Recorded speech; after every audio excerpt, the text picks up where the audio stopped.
All right, Psalm 23. Let's jump there, whether it is Bible, physical copy, phone, whatever you guys have, go to Psalm 23. Maybe you even have most of this memorized because it is one of the more famous Psalms. And it's a really beautiful psalm. There's a lot of different kind of truths that we find, different kind of ways we could take this. I mean, we have obviously like just a lot of encouragement. We have a lot of hope that we see. We have some warnings, if you will, a little bit like on how to continue to look towards a shepherd and not stray. And so we have all these different ways that we can look at this. There's intimacy, there's mercy, there's like all these different things, all these different elements. But I want to read it, and then we're really just going to kind of break it down into two different sections. One is really dealing with the shepherd, which is what the psalm is known for. But then there's another part at the end that really talks about kind of this banquet that's taking place with a guest of honor, and it kind of flips a little bit. So we'll get there, but let's read it in its entirety, and then let's just break it down and look at some of the beautiful truths that we find about what a shepherd is to his sheep. Psalm 23 says, "The Lord is my shepherd, I shall not want. He makes me lie down in green pastures. He leads me beside still waters. He restores my soul. He leads me in the paths of righteousness for his name's sake. Even though I walk through the valley of the shadow of death, I will fear no evil, for you are with me. Your rod and your staff, they comfort me. You prepare a table before me in the presence of my enemies. You anoint my head with oil. My cup overflows. Surely goodness and mercy shall follow me all the days of my life, and I shall dwell in the house of the Lord forever." So here's our big idea coming out of this passage. The big idea is this, is that we have a shepherd who leads us through pastures and valleys, providing everything we need along the way. So we have a shepherd, capital S shepherd, who leads us through pastures and valleys, providing everything that we need along the way. So section 1, verses 1 through 4, we're going to just call that the role of the shepherd. We see a lot of different ways that the shepherd takes care of his sheep in these 4 verses. So the role of the shepherd. But in order to understand this passage, I think we really need to talk about sheep, all right? We all kind of have this idea that they're just these dumb, wandering, mindless creatures. And while sometimes that's true, it's actually been proven that they have a little bit of smarts about them, but mostly they're kind of dumb. You might have seen this video that's circulating. I sent it to Brian Hoig this week. There's this sheep that's stuck in a ditch, and I could have showed it, I guess, but he's stuck in a ditch, and it's like really tiny, and they have to grab his leg and pry him out. So they finally get him out, and he takes off running and literally dives straight back into the ditch. Like, have you seen that video? Oh man, it's hilarious. So it's like, okay, come on, dumb sheep, right? So we have this in our minds that like sheep are just kind of dumb creatures. Think about this too. David wrote this psalm from the perspective of being a shepherd, right? That was his upbringing. That was his childhood. David was a shepherd before he became king. So he knows these animals better than most. So when he writes this psalm, he's writing it with the perspective that he has taken care of animals, that he has, spent basically his life up to that point taking care of sheep. So sheep, they're completely helpless without the guidance of the shepherd. They're completely helpless. So as soon as a sheep wanders off, really it's at the mercy of its surroundings. And that could be really dangerous, right? There's predators that are out there. There's certain plants that are poisonous to sheep. They don't know any better. They might eat a poisonous plant. There's the natural elements like heat, like rain. There's insects that will be, getting into their wool. And there's so many of these dangers that ultimately can lead to the death of the sheep. So once they wander away, there's things that can ultimately kill them. They're timid, and they're unable to find their way back home. So once they wander off, they're incapable of finding their way back. If they approach running water to drink from, it can be very dangerous because they can fall in and their wool will get soaked and heavy and they'll drown. So there's just all of these things. One more thing, too, that I think is very interesting is sometimes they'll actually find another flock of sheep. And while it seems good at first, they won't recognize the voice of the shepherd. They won't recognize that flock as their own. And so they'll be kind of like a stranger in this family of sheep and in a voice that they don't recognize. And that's an important point to kind of lock away because we'll talk about that in a little bit, how that applies to us. But also this psalm is a cause for celebration because we have the perfect shepherd that's keeping watch over his sheep. And while there are many roles that a shepherd fills, we see a few specific ones that are laid out here in verses 1 through 4. So let's talk about those. But first, David in verse 1 starts with, basically, because the Lord is my shepherd, I shall not go wanting. And what that means is that I will not lack anything that I need. It doesn't mean that I'm going to have things in abundance. What it means is that the Lord will provide what I need when I need it. I shall not go wanting. I shall not go lacking. I will have exactly what I need. So he begins that. And then he says, I will not go wanting, and here's why I won't go wanting. Here's what the shepherd provides that gives me what I need when I need it, okay? So, number one, we see that the shepherd provides restoration. The shepherd provides restoration in verses 1 through 3a. And the first way that we see that is it says, he makes me lie down in green pastures. He makes me lie down in green pastures. Now, we often picture, like when we read this, we picture like this Scottish landscape of like rolling, lush, green hills. Like that's what we picture, right? Oh yeah, the green pastures of Scotland. Remember, David is writing this from the region of Jerusalem, which is very deserty and very arid and very rough. It's wilderness, it's rocks, it's desert. There's not a lot of grass. And we have to understand the landscape of where he's writing. The rainy season, there's two seasons, the rainy and the dry. The rainy season will bring about sprouts of grass in certain places. Mostly it's in like rocky outcroppings where the water gets trapped and so the grass can grow. So basically the shepherd will lead its sheep and find a place where there's some sprouts. It's enough for the sheep to eat that day, and then that's it. And then they have to walk and find food the next day. And that's kind of how the life of a shepherd is in that region because of how dry and arid it is. So there are places where there is more grass. And so what David is saying is there's this journey through rocks and rough terrain and like a little bit here and a little bit there. But when they come upon a green pasture, a pasture that is a little bit more lush and there's more space where the sheep can kind of wander and feed and even find a place to lay down, it's so sweet and it's so restful because they don't get that very often. And so he's painting this picture of, man, when the shepherd finally finds it, they're used to wilderness living, and they might go through tough terrain, but they can finally find a place of rest. But even then, says Philip Keller, who wrote a commentary on this, he says, sheep do not lie down easily unless 4 conditions are met. Because they are timid, they will not lie down if they're afraid. Because they are social animals, they're not going to lie down if there's friction among the sheep. If flies or parasites trouble them, they're not going to lie down. And finally, if sheep are anxious about food or if they're hungry, they're not going to lie down. So rest comes because the shepherd has dealt with fear, friction, flies, and famine. So think about that for a second, right?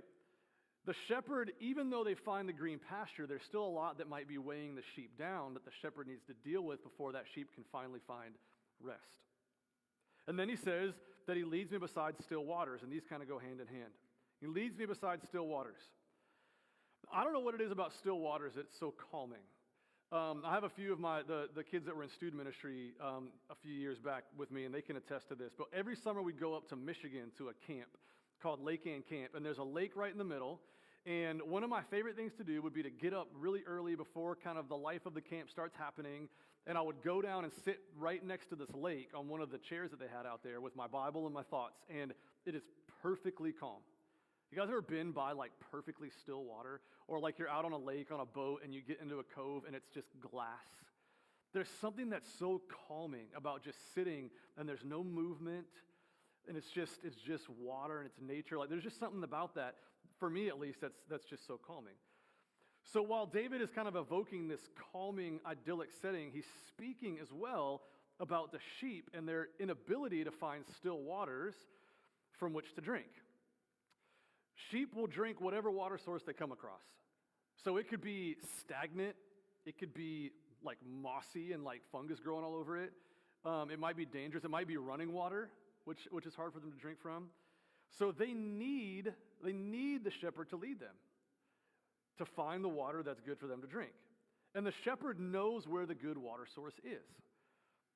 And for their safety, he's going to lead them, again, sometimes through difficult terrain, sometimes through a tough journey to reach that source, to reach that calm. So let's pause here for a moment, okay? Consider what this means for us. Maybe you're already kind of picking it up.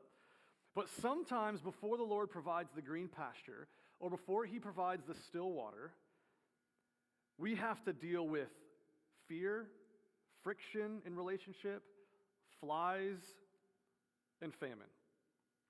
We have to hand over the things that are weighing us down, right? Sometimes it's a tough journey, but we have to go through something maybe before we really feel permission to rest. And sometimes it's rocky, sometimes it's painful, sometimes it's exhausting. But notice that the shepherd is the one that's doing the leading, right? The shepherd is leading them through the rocky terrain. He's not in the green pasture waiting for them to get there. He's actually walking in front of them, leading them through the hard season, the hard journey before they get to their rest. And that's just a beautiful picture for us, right? Because we go through the hard seasons. We go through the rocky path. Like sometimes it's hard to find that rest. Sometimes it's hard to find that calm. But while we're in the midst of the hard seasons, the thing that we have to keep in mind is that our shepherd is still leading us, right? And we'll get to that here in a minute as well when we talk about the valley, but the shepherd leads us through the tough seasons. We're not just out there on our own. It's not like God said, oh, I didn't know you were going to go through that. Sorry, I'll see you on the other side. He's leading us through that. And that's just a great thing for us to rest in. And then David says, number 3, he restores my soul. He restores my soul. And this can have two different meanings based on the Hebrew language. In Isaiah 49:5, there's this idea of people that have strayed from God and are being brought back. This would kind of be their initial conversion, their initial bending of the knee, to Jesus and like coming into a relationship with God. It implies repentance and conversion. But there's also another meaning of restoration that's found in places like Isaiah 58, and it speaks to a physical restoration. Isaiah 58 talks about a building being built, rebuilt, but it's the same word for restoration that's used when talking about someone coming back to God. So it's this idea that broken things can be rebuilt. So either way you look at it, it can be for the first time being restored to relationship, or it can be I'm broken, I'm struggling, there's psychological restoration that happens, so it's two different meanings. But either way, there's a restoring of the soul by the shepherd. Either way you look at it, there's a restoring of the soul. It can be conversion restoration or a hard season marked by brokenness that needs healing. Rest in the pasture and rest in the peace that we find by still water. So that's number 1, that the shepherd provides restoration. Number 2, we see that the shepherd provides guidance. The shepherd provides guidance in verse 3b. Let's kind of reread that and remind ourselves, right? He leads me in paths of righteousness for his name's sake, right? So he leads me in paths of righteousness. There's the guidance factor. For sheep, this is pretty simple. This just means I'm staying on the right path, right? If I'm a sheep, I've got to stay on the right path. If I stray off the path, there's danger. I got to stay on the right physical path. But of course, if you think about the implication as Christians, this can go a lot of different ways, but it's a spiritual one that we have to think about. When we follow the shepherd, he doesn't lead us down a path of destruction. He leads us down a path that leads to righteousness. His words and his ways create the standards by which we walk, right? So we're staying on the path, and in our obedience and our commitment to him, we don't stray. So he sets the path, he sets the standard, and we need to obey and stay in that lane. And if we start to stray, then it becomes dangerous for us. And when the sheep recognizes the shepherd's voice, they follow, right? So we hear the shepherd's voice, stay on the path. When we're in tune with the Spirit, when we can discern the voice of truth, then we follow. And we find this idea of walking a path elsewhere in Scripture. If we just kind of look around, Isaiah 59:8 says, the way of peace they have not known. There's no justice in their ways.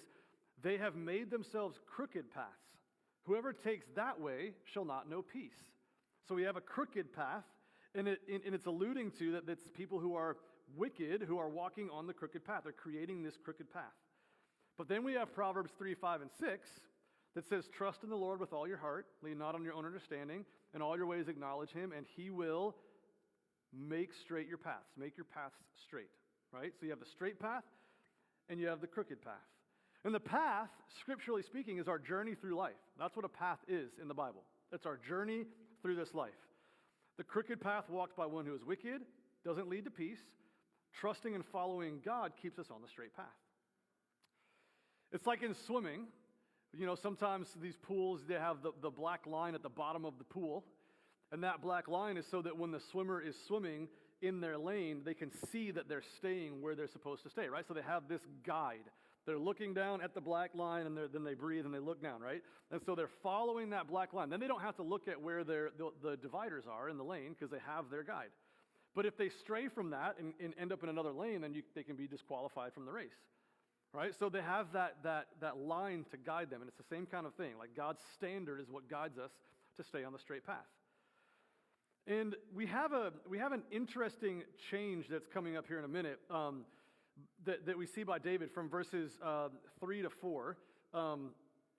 He goes from talking about God in the third person, right? He goes from talking about God in the third person, right? Think about that. So he leads, he restores, he leads for his name's sake. He's talking about God in the third person. But then, when we get into this third part, he transitions and goes to talking about God in the second person. He goes to talk about God as you, right? Like, you are with me, your rod, you prepare. So it's talking about God now in a different, I don't know, is it called a tense? Is that what it is? I'm not a grammar person, whatever. It goes from third to second, all right? Here's a really cool way to think about why he does this, because I want to make sure that we kind of understand the jump, all right? John Piper, he offers some great perspective on this. Here's what he says.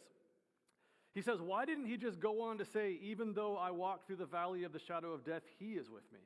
His rod and his staff, they comfort me. I think the switch to the more intimate you, precisely when he enters the valley of the shadow of death, is a universal experience among God's people, indeed among all men in one form or another. The crises of life draw us closer to God. We're more prone to talk about God when we're in the green pasture, but we're more prone to cry out to God when we enter some fearful ravine. John Piper says, I have learned that it is good not to talk very long about God without talking to God, which I think is just so good. So the transition here for David is, it's good. Like, I'm finding rest. Like, I'm following the Lord. And so he's talking about him. But then the heat is turned up, and it's like I'm in the valley of the shadow of death, and so he's clinging really tightly to God, and it becomes this intimate reliance on him, and so he makes this shift to talking directly to God. And I think that's sometimes what happens in our life, right? Like Piper's saying, it's when things are going well, we just kind of talk about God to people, and yeah, man, God's doing this, and it's going great. But when it gets intense, we're like crying out to God, like, God, I need you. I need you to step in. I need you to be present. And so it's a shift for us as well. So let's read verse 4, and then let's talk about this third part, this third thing that the shepherd provides. Even though I walk through the valley of the shadow of death, I will fear no evil, for you are with me, your rod and your staff, they comfort me. So as we talk about this, know this, that the valley of the shadow of death is a part of the straight path that the Lord leads us on. All right? That path of righteousness that we are walking, the valley of the shadow of death is a part of that path. How do we know that? Because he says, you are with me in that valley, right? Your rod and your staff, they comfort me. In other words, the shepherd is still leading the sheep in the valley of the shadow of death. So we're still following the shepherd. And that's an important thing too, because again, often like we feel like when the valley comes, we're like, God, I need you to come and meet me here and pull me out, as if he's not there already, right? It's like, come and rescue me from this. Like, I need you to show up and remove me from this situation. Where oftentimes when we go through something hard in our life, God is actually leading us through it. He's actually the one who's walking in front of us, and we're just meant to follow him into that valley. Now, this is an often used passage when speaking encouragement to someone who's at the end of their life. It's like one of the things that, when you're bedside and someone's kind of reaching the end, you use this verse, like, don't fear, find comfort in who the Lord is, let the shadow of death, this idea of like the end of days. And while that is one situation that applies, that's not what David is really getting at. The valleys are things that, one, he had already gone through, right? You are with me presently, right? David. We know the story of David. He's had a really rough kind of go. And so he says, even though I presently and currently walk through the valley of the shadow of death, death. If he's walking through that currently, when he writes this, he's not at the end of days.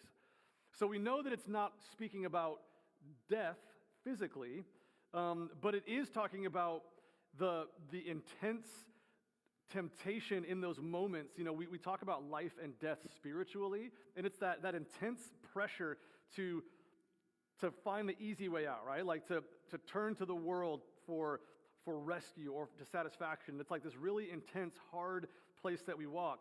But the important application is it's really any type of suffering that we face, we could consider the valley of the shadow of death.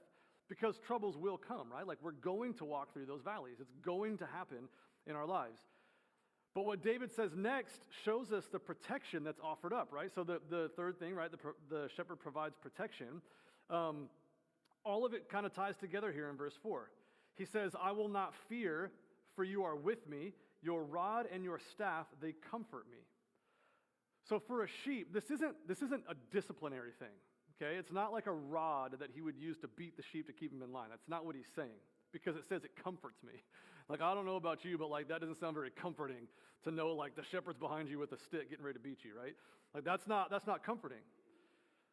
But for a sheep, the rod and the staff would fend off anything that would instill fear, right? So a wild animal's coming to attack the sheep, and he takes that stick, that rod, or that staff, and he beats the wild animals. He uses it to protect the sheep. So in a way, he is using it to beat something, but it's not to discipline the sheep, right? So the sheep sees the rod, sees the staff, and they're comforted by it because they know that it's protection against external forces. Right? Maybe the sheep starts to veer off course, and so he'll use it to kind of poke them and kind of steer them back in the right direction. Maybe it is a little love tap once in a while, like on the side, like, hey, get back over where you're supposed to be. And sometimes, we do kind of get hit with the hard truth that puts us back on the path. So the rod and the staff, they comfort. So when there's one in complete control leading the way, right? When there's one in complete control fighting away evil for us, correcting us, and pointing us in the right direction, David says, what do I have to fear?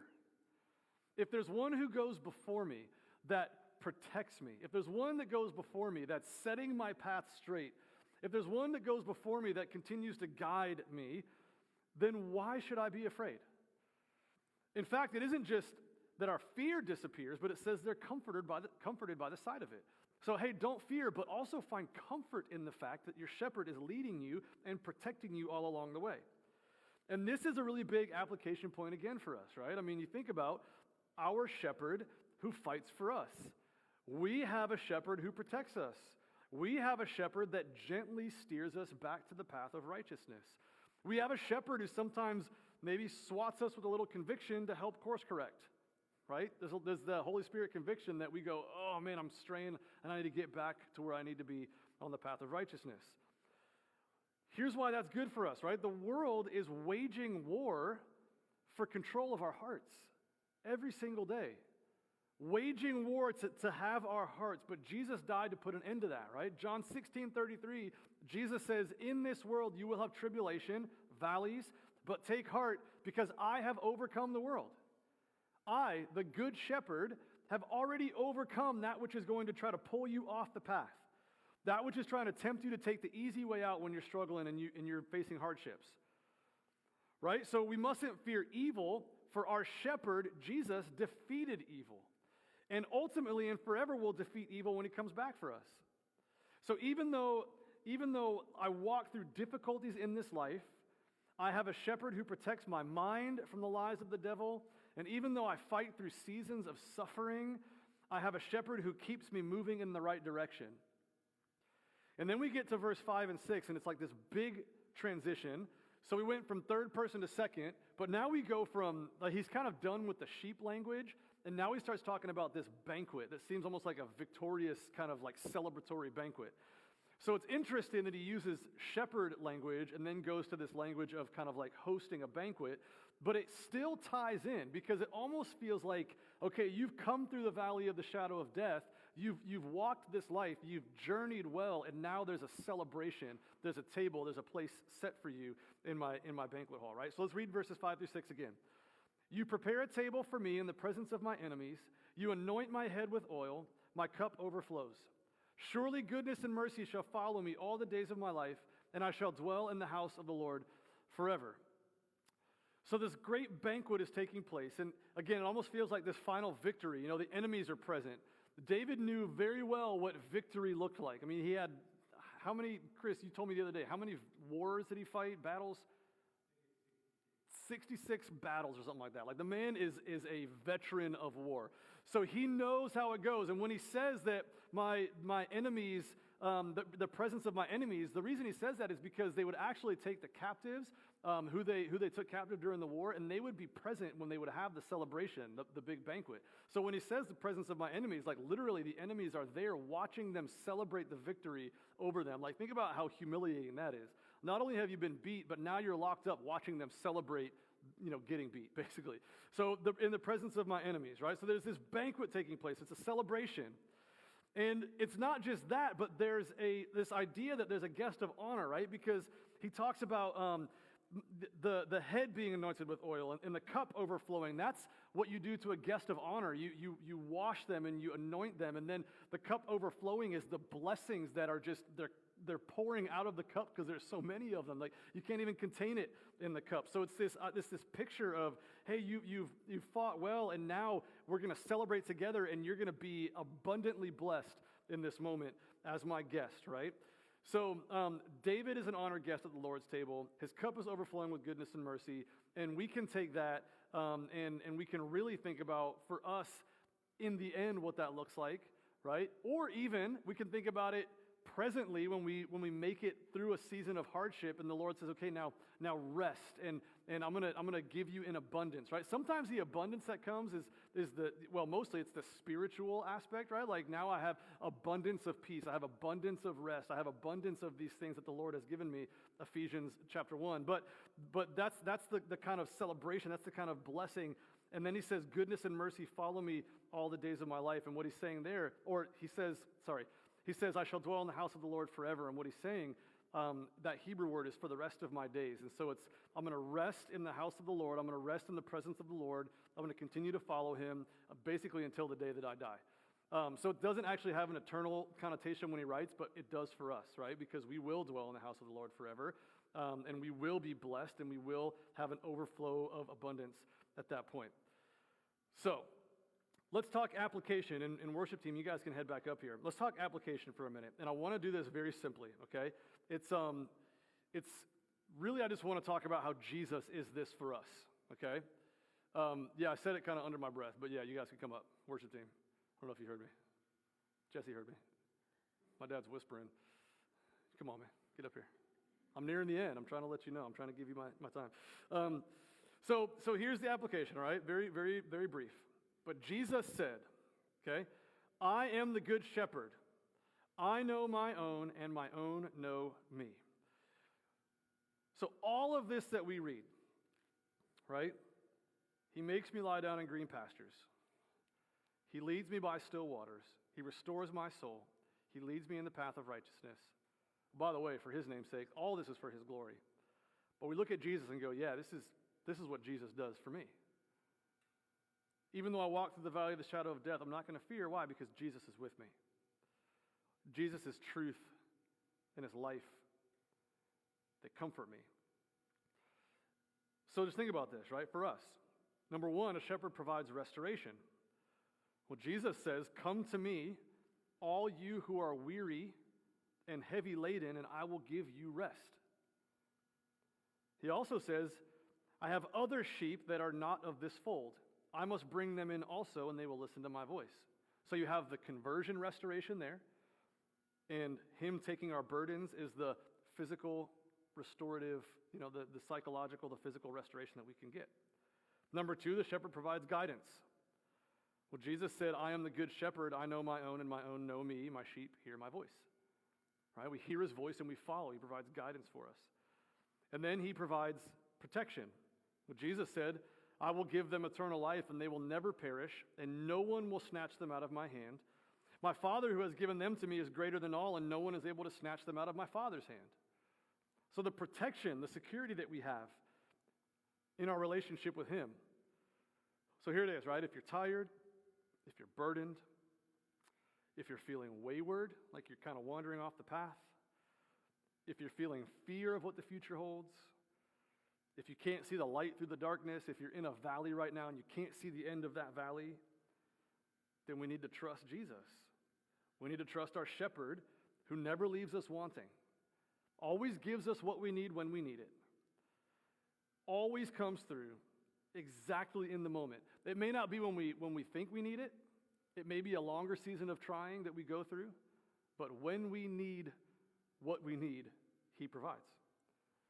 And so, as we kind of enter now into this time of communion together, I think we need to just kind of rest in that, right? Because maybe this hits you in a certain place in your life where you go, you know what, like I feel tired, like I feel like I just need some rest, and this can be physical, I think. Oftentimes we overlook the importance of Sabbath. We overlook the importance of finding true rest, and God ordained rest. God rested to show us that we need to rest ourselves. And so this idea of Sabbath we've lost in our American society. It's like I work Monday through Friday, I work all around the house Saturday, I go to church Sunday, and then I finish my project Sunday, and then maybe I'll get some rest on Sunday night, but then I get back at it Monday morning. But rest doesn't, by the way, mean that you sit and do absolutely nothing. But it could. It could mean that you're just like napping and like taking a break because physically you need that. But it means that you're kind of checking out of the busyness. You're checking out of like what that week held, and you're really focusing in on God, right? Like you're trying to sit and just marinate and soak and do things that are wholesome. Rest could be spending time with your family, but it doesn't mean spending time with your family and going to the playground and running all over the place and like wearing yourself out. Like that doesn't seem very restful. Been there, done that. But like spending time with family is great. That's a place you can rest. But maybe you need that physical rest. Maybe you need some sort of like psychological, mental rest. Maybe you're like really struggling with something and need the Lord to restore your mind. Maybe you're feeling like you're drifting and you need his guidance. Maybe you're feeling overwhelmed and fearful and you need to feel his protection. So as we kind of enter into this moment of just kind of quiet and prayer and reflection before we take communion together, let this truth of our shepherd, the good shepherd, and what he offers us and what he promises us just kind of marinate on your heart and cry out to the Holy Spirit to really do a work and show you where you're maybe not trusting as well. We didn't put them on your chairs today because I didn't want to keep saying don't sit on them. So all the communion cups are underneath your chairs. So if you guys missed that, that was good, Carl. I forgot to tell you guys that. But let's just spend a few moments now kind of in quiet, reflecting on this passage, and then I'll come back up in a couple minutes and we'll take communion together.